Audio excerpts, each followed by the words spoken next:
Have you ever felt like a Jamaican man have ever taken you for a ride? Sweet talk, nice vibes, then boom, he ghosts you and only calls you when he needs something. If that sounds familiar, you are not alone. Today, we're talking about how and why some Jamaican men use women. And trust me, this is a topic that you do not want to miss.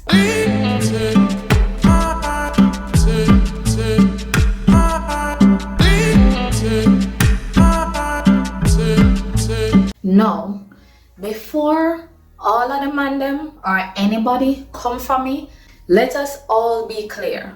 Not all Jamaican men do this, but we do have some professionals in the game use and discard. And if you do not know the signs, you could end up being the next victim. The next victim of sweet mouth and nothing else syndrome. So let us break it down.